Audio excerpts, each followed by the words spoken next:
If George Hill had to do it all over again, he never would have built a walk-in playhouse for his 7-year-old daughter Melissa. But then, who knew it would turn into a creepy haunted house? George, a carpenter, decided to build the playhouse for his only daughter in the backyard, shortly after the Hills moved into their home. In one corner of the yard, which was surrounded by a tall wooden fence, sat a crumbling, weathered tool shed. The tar paper roof sagged, both windows were busted, and the door was rotting. "Princess," said Melissa's father.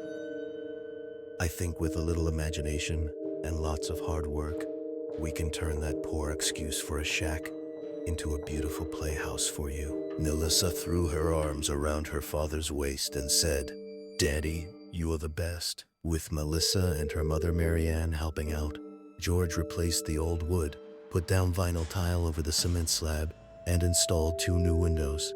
He added a higher roof complete with a fake chimney so that the ceiling was tall enough inside for any young child to stand. Melissa then chose the colors for her playhouse. Bright yellow walls inside and out, a red door, a blue roof, a purple chimney, and green trim around the windows. Inside her playhouse, she arranged her play table and chairs, a plastic toy kitchen, several dolls and teddy bears, a dollhouse, and a toy chest. "No, it's so pretty," Melissa said after she had finished decorating her new playhouse. "What is this man?" "Mommy, Daddy, let's have a tea party." A curly-haired, dimple-faced girl made them sit on the floor, where she served them orange juice in tiny teacups. "What? I love my playhouse. It's just perfect."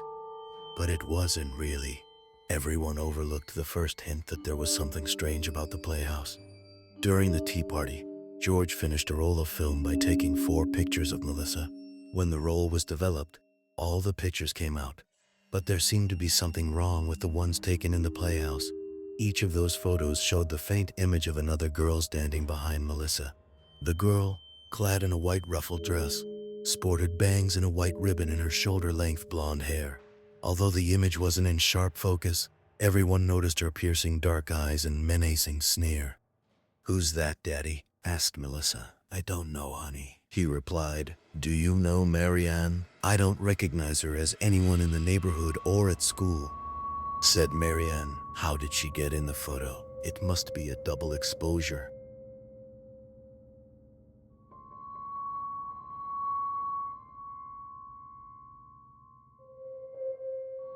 He explained, "Remember when we took pictures at the county fair last week? I guess the camera failed to advance and took the last 4 pictures on the same frame. Why or how we ended up taking photos of this little girl, I don't know. Whoever she is, she doesn't look very sweet," said Marianne. "In fact, she looks kind of spooky. Kind of like a ghost," added Melissa. If she only knew. A few days later, Melissa walked into the kitchen, pouting. "Mommy, somebody was in my playhouse and messed up my dollhouse." "What do you mean, honey?" "The furniture in the nursery is now in the living room. The dining room set is in the parents' bedroom, and some of the kitchen stuff is gone." "Gone? You've got to be careful. Some of that is play furniture I had when I was a little girl. You were with some of your friends yesterday in the playhouse. Were any of them playing with your dollhouse furniture?" "Yes, but when we left, everything was just right. Today, the dollhouse was all changed inside. Someone went into my playhouse without asking, and that's wrong." 2 days later, Melissa was by herself in the playhouse when she thought she heard a young girl whisper, "Bad girl, bad girl." Melissa peered outside, but didn't see anyone. "It sounds like it's coming from inside," she thought. "But how can it? I'm all alone." Melissa listened carefully and tried to pinpoint the location of the whispering voice. "Bad girl, bad girl." Following the voice, Melissa dropped to her hands and knees and looked inside her dollhouse. The voice seemed to be coming from an upstairs bedroom. Melissa didn't know what shocked her more, the voice or the scene in the tiny bedroom. The furniture had been destroyed. The cute canopy over the bed lay torn in shreds. The floor lamp was snapped in 2. The legs on the bed and end tables were broken, and the drawers from the dresser were scattered throughout the room. "Bad girl, bad girl." Melissa let out a high-pitched scream and ran out of the playhouse. "Mommy, Mommy," she shouted. as she threw open the kitchen door. "Someone's in my dollhouse." "You mean your playhouse?" "No, my dollhouse." Grabbing her mother's hand, she pleaded, "Come with me. Hurry." Melissa led her into the playhouse and made her kneel down in front of the dollhouse and listen. "I heard a voice say, 'Bad girl.'"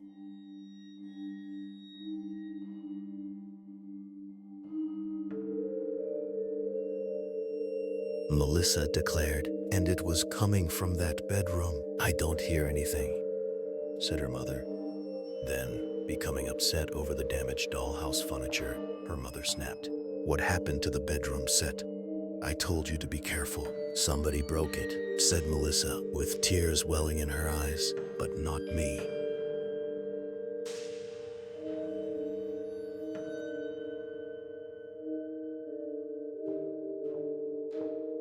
"Who was in here with you?"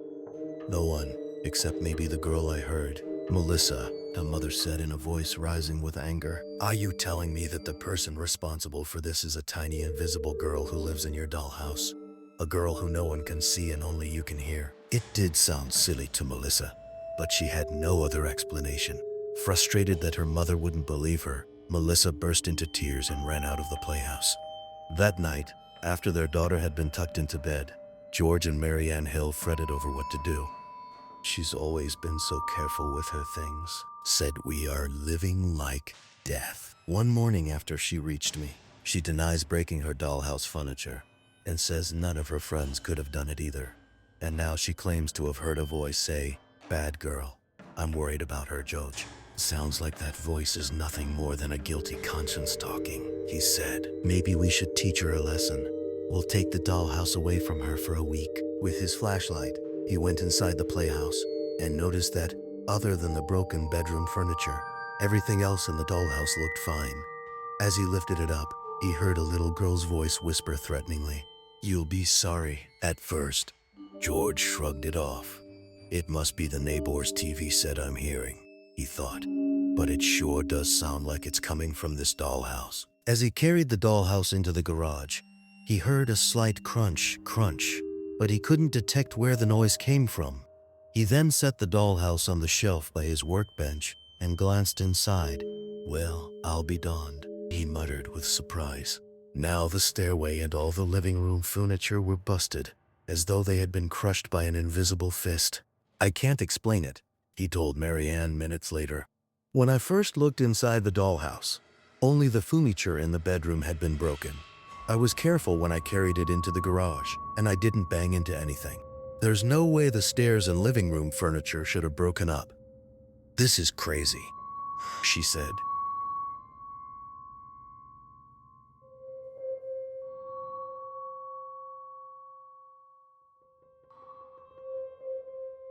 "There has to be an explanation. And I hope there's an explanation for something else," he added. "As I was carrying the dollhouse into the garage, I thought I heard a little girl's voice say, 'You'll be sorry.'" "George, not you too," said Marianne, shaking her head in disbelief. A few days later, Melissa was in her playhouse, combing the hair of one of her favorite dolls, when she heard that same whispering voice hiss, "You're no good." Melissa looked around and asked, "Who said that?"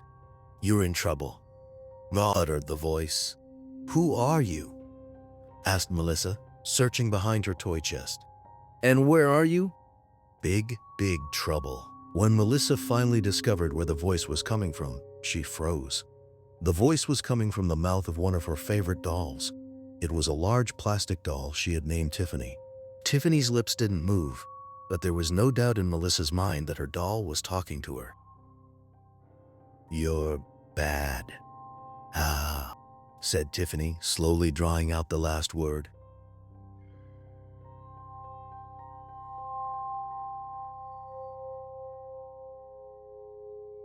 "You must be punished."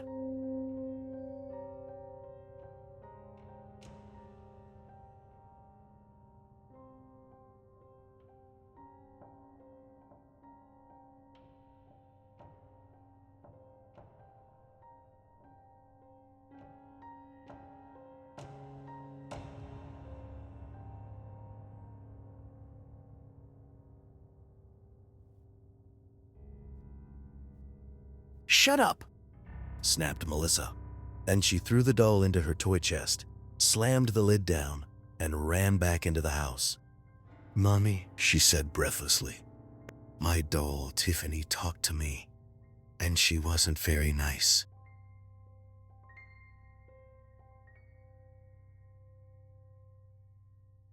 "Oh, really?" replied her mother, dismissing it as a child's fantasy. "And what did she say?" Melissa could tell from the tone of her mother's voice that she didn't believe her. "I'm not kidding. Tiffany said I was bad and that I must be punished." "Did you do anything that would make her say such a thing?" "No, I didn't, Mommy, really. She talked to me, just like the voice in the dollhouse." Melissa stormed out of the kitchen and ran back into the playhouse. She blinked twice. She clearly remembered throwing Tiffany in the toy chest. Yet there was Tiffany sitting in a chair. "How did you get out?" Melissa asked. "How dare you?" hissed Tiffany. "You will pay for this." Melissa grabbed the doll and twisted its head around until it fell off. Then she yanked on the arms and legs until they popped out of their sockets. She picked up the parts and threw them in the garbage can. "No more Tiffany," Melissa declared.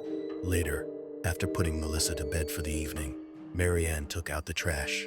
In the twilight, Marianne opened the garbage can and immediately spotted parts of Tiffany inside. "Oh no," she thought. "Now Melissa has ripped apart one of her favorite dolls. What's happening to her? Why is she so destructive?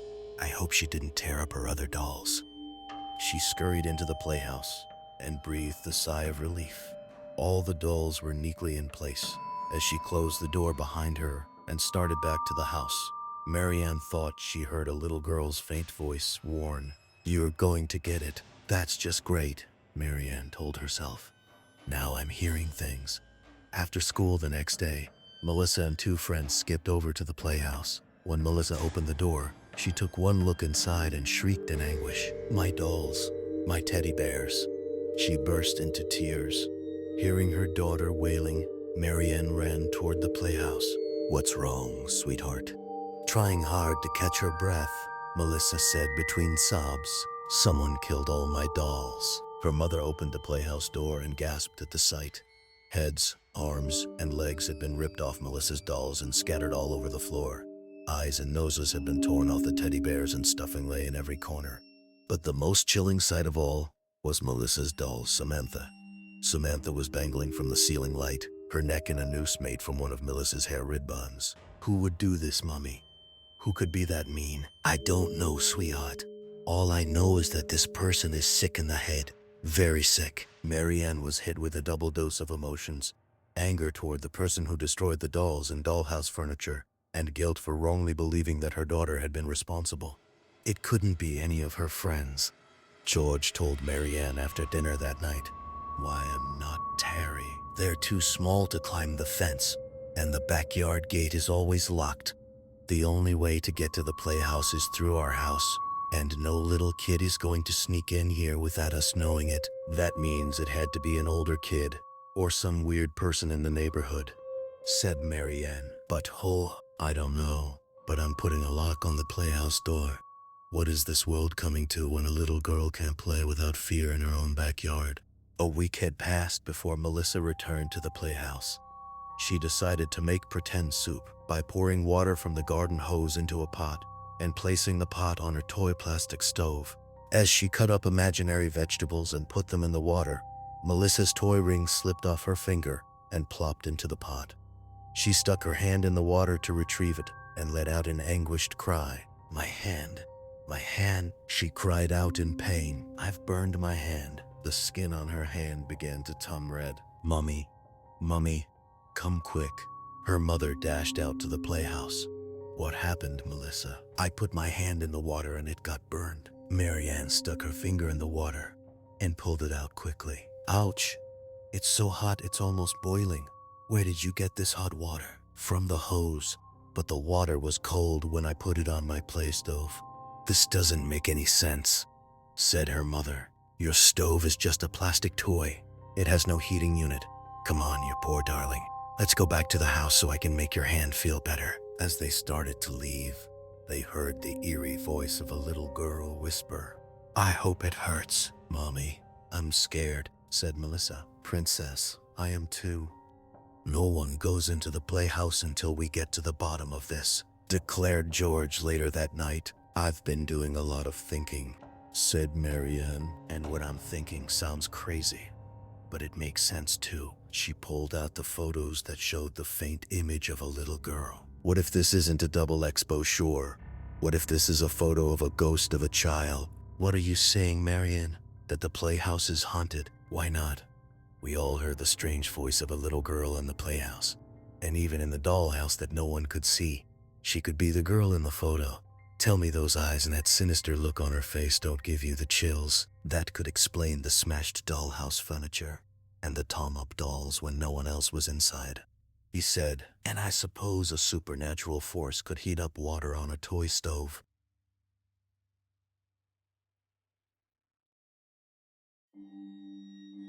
So what do we do now? Call Ghostbusters? She asked, only half in jest. I know what I want to do. First thing in the morning, I'm getting out my trusty sledgehammer and... George, wait, please, said Marianne. Let's try to find out who this ghost is and why she's haunting the playhouse. If we're not careful, she might wind up haunting our house. Maybe the neighbors know something about the history of this place that could help us. The next day, Marianne talked with Mrs. Peterson, who had lived in the neighborhood longer than almost anyone else. After listening to Marianne describe the bizarre happenings in the playhouse, Mrs. Peterson said, brace yourself, hon. Have I got a story for you? Mrs. Peterson poured both of them a cup of coffee and began. About 20 years ago, Earl and Helen Latham lived in the house you're in now. They were mean, cold people, not sociable at all. They had a daughter, Misty, who they physically abused. For punishment, they'd take her out into the tool shed, which you turned into a playhouse, and hit her with a leather strap. We could hear her parents yelling mean things to her. We called the cops on them several times, but the Lathams always managed to weasel out of going to jail. End of mine. One day, when Misty was about 8 years old, she was getting punished in the tool shed. While struggling to get free, she jarred loose a shelf and fell. It was terrible. A 50-pound sack of cement landed on her, broke her neck, and she died. This time, the parents went to jail. After that, there were rumors that the tool shed was haunted. The next two owners of the house used to complain that someone was moving their tools and things in the shed, even hiding them, and the owners claimed they heard the voice of a little girl saying mean, nasty things. We all began to wonder if perhaps it wasn't the ghost of Misty Latham. Why didn't you tell us this before? Asked Marianne. I'm sorry I didn't. But you, George, and Melissa were so thrilled to have your first house that I didn't want to ruin it for you. I didn't know you had turned the tool shed into a playhouse until after it was built, and I didn't have the heart to tell you then. There's one more thing, said Marianne. She pulled out the photos of Melissa that showed the ghostly image of a little girl behind her. Is this Misty? Mrs. Peterson put on her glasses and studied the photos. She clasped her hands to her face and declared, my goodness, that's Misty. Why, that looks like the very dress she was buried in. Now I understand why this ghost in the playhouse is so mean, said Marianne. Everything she ever said to us probably were phrases she heard her parents say to her in the tool shed when she was being punished. And the ghost was doing those terrible things to Melissa because often abused children become abusers themselves. That evening, after they assumed Melissa was asleep upstairs, Marianne told George about her stunning conversation with Mrs. Peterson. Okay, then it's agreed, said George. I'll tear down the playhouse tomorrow. No, you can't, shouted Melissa from the bottom of the stairway. She had sneaked down and was listening to her parents talk in the living room about the ghost. I heard everything you said. I don't want you to knock down the playhouse. But why not, princess? Asked George.